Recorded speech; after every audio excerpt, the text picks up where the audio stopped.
not first true. of all, the thing that is so upsetting to me is that somebody went on and something went viral where they're analyzing us on top of the Empire State. We were cold. Oprah said you were cold. We were cold. It was cold. Yeah, That there's was the a whole fourth thing we TikTok had done about- that day. yes. That was the fourth thing we had done that day. First of all, I just want to say that from the beginning, when I got the first phone call that they were being asked to rent cars because they were in the middle of rehearsal. Well, I asked for my own car because I like to drive myself. I'm a Southern woman. So When you heard, I heard that Taraji was upset because she'd been asked to do a rental car. I personally called Toby Emmerich, who was at the time the head of Warner Brothers, and he said, well, that means we have to do cars for everybody. Then I said, then we do cars for everybody. And if it's necessary, I will pay for the cars myself. He goes, well, we don't want you to do that. So, from that was one thing, trailers were another thing, food was another thing. And everything got handled. I just So want I don't people to even know know there's no why. I beef don't even know. You between- know what? It's so disturbing to me. Why is my name even in this conversation? You're not really a philanthropist if you take money from the poor and feed the rich, right?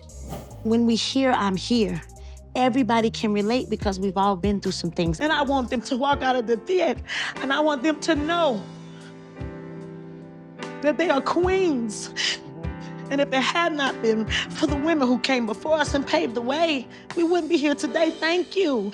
I heard I was trending yesterday because people are saying that I was not supporting Taraji. Taraji will tell you herself that I've been the greatest champion of this film, championing not only the behind-the-scenes production, but also everything that everybody needed. So whenever I heard that there was something that people needed, I'm not in charge of the budget because that's Warner Brothers. You know, that's the way the studio system works. And we as producers, everybody gets their salary. That's negotiated by your team.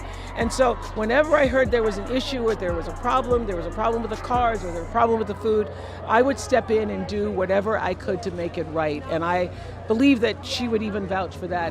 As charges from Fantasia and other cast members of The Color Purple have come to light, it seems like Oprah Winfrey will have a difficult year ahead of her. That's right. We live in a world of social media and AI and all that, and this is what will endure. Hope will endure. From not paying her actors what they deserve to starving them on set, here's what Oprah has been up to lately, as per Fantasia's claims. Take a look. So I'm gonna be honest with you, I did not want to do this again. I'm gonna keep it real. Some of y'all might be like, she said that. Yeah, I said that. I did not want to walk back in this. When I played Celie on Broadway, that was heavy for me. I didn't have a team. Everybody that was around me was taking everything that I had. I would get home and couldn't even order a pizza. But I was never home. How is that? I ain't got no money, but I'm always working. Everybody just saw the gift, but they saw opportunity to make money off the gift. So I felt like I was carrying my cross and Celie's cross, and that was heavy for me. According to recent claims made by Fantasia, Oprah is accused of plundering cash that was allocated for the actors and of allegedly subjecting them to terrible conditions while they were participating in the production. I never did anything they told me I should do. Yeah. Because I knew if it was something that God had for me, then I wanted to walk through it authentically. So I have never allowed this industry to change me, and there were times, y'all, I'm gonna keep it real with you, that I didn't feel seen. Nor did I feel liked. But my grandmother used to tell me that what is the profit of man to gain the whole world but lose his soul, baby? You better stay focused. And even though Fantasia is known for avoiding drama, this time she felt obligated to address the situation, indicating that Oprah's actions were particularly upsetting. It's coming out October 11th. Excited about it? Stupid excited because it's independent. Mm-hmm. So that All means you your do money. everything yourself. Yes. And ain't nobody telling me what I can and cannot do. That's a huge investment, though. You got to pay for publicists, you got to Oh, pay for yeah. managers, and all that stuff. It's a lot, but it's worth it because at the end of the day, I know what's coming home to me and what's not. When you got so many people involved, the gift is just being prostituted. You work so hard, you get home, and everybody's taking what you work hard for. But are you ready for that grind? Now, it is important to note that Taraji and Danielle Brooks have also voiced their disapproval of Oprah for forcing them to share a single trailer and making them undergo long daily rides to the set without any form of security support. Sorry, Miss O. I remember when we first came in and we were doing rehearsal and they put us all in the same space. Like, we didn't have our own dressing rooms at the time. But this is my first studio film. So sometimes you do come in just saying, okay, well, I'm going to just take whatever they give me. I'm just happy to be here, you know? But you spoke up for us and you showed me how to do that. So, as expected, in light of these findings, doubts have been raised regarding the huge budget of $100 million for the film, as well as the real distribution of the funds, all that Oprah was responsible for. You see, the uproar that was already surrounding Oprah due to claims made by Fantasia became even more intense when Taraji made an indirect allusion to the fact that she was underpaid for her performance in The Color Purple. But I believed in me, and I knew there was space for me. I knew that my voice was needed in Hollywood because I honestly didn't feel like I saw me. They kept saying, oh, she too edgy. I was like, there's a lot of us out here. But also what you're missing is that I'm trained. So don't expect me, when I walk in the room, I'm gonna walk in as me, okay? Because I'm gonna be me. But I can give you whatever you want on a silver platter in the pages with the right check attached. So I'm not gonna talk the way you want me to talk because this is who I am. But if I have to speak that a certain way, if it's in the pages, that's what you're gonna get. And it's gonna be served up, like I said, on a silver platter because I'm gonna do my work. But I'm gonna be me. I gotta be me. Alongside expressing her annoyance at the initial rude offer, she disclosed that she had almost considered withdrawing from the project.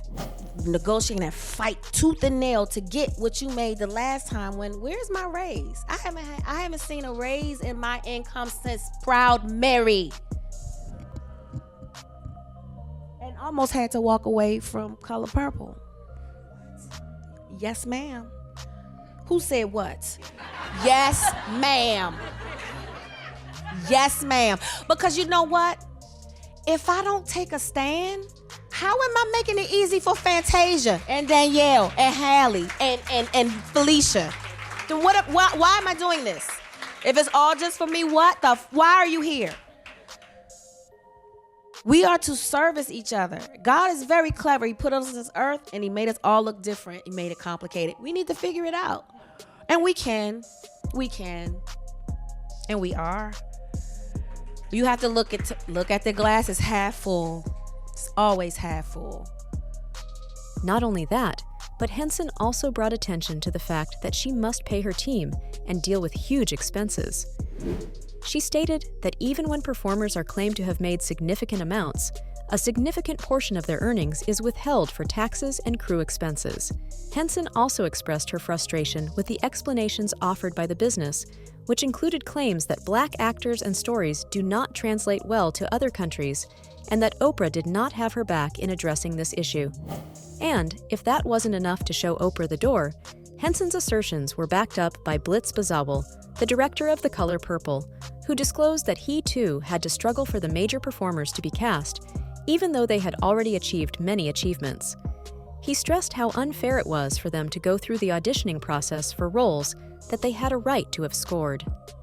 And, as if that were not enough, the performers who worked on the set of The Color Purple were also subjected to punishing workdays that frequently lasted between 12 and 15 hours, leaving them exhausted to drive home in a safe manner. According to claims made by none other than the cast of The Color Purple, the absence of security measures for the cast members also put them at risk of being robbed while they were driving back to their hotels in the late hours of the night. And the fact that each person was required to drive rental cars increased the difficulty of the situation, since they would be responsible for any damages that were caused. All in all, Taraji P. Henson brought attention to the safety problems and expressed her need for a driver or protection, particularly when she was filming in Atlanta. Despite her insistence that such arrangements should not be a difficult matter, she was met with opposition from the production team, particularly Oprah, since she was the one heading the production team, who argued against the provision of these services to all individuals. Meanwhile, in response to the growing number of revelations, Danielle Brooks, along with Henson and Fantasia, approached Oprah at an interview that was being conducted to promote the color purple. At that point, it was revealed by Brooks that during the first several weeks of rehearsals, all of the female cast members, including herself, had to share a single trailer. This inability to maintain privacy became a big problem, particularly when it came to changing clothing or getting ready for scenarios. On top of that, during the lengthy workdays, which lasted between 12 and 15 hours, the cast members were not given any food or water to drink. Again, the production team led by Oprah, who is quite keen on feeding the hungry, did not pay any heed to this. As a result, they were required to carry their food or risk going through the day without proper nourishment. But, according to Oprah, and that's what she said at least, as soon as she was challenged with these claims, she displayed a clear display of irritation and defensiveness. She argued that she swiftly addressed the difficulties once she became aware of them, although she claimed ignorance that she was unaware of the situation. How's claims by 4 people against one a lie? That's all for today. Do you think we'll be hearing from Oprah soon? Let us know in the comments below. To catch us again, hit the bell icon.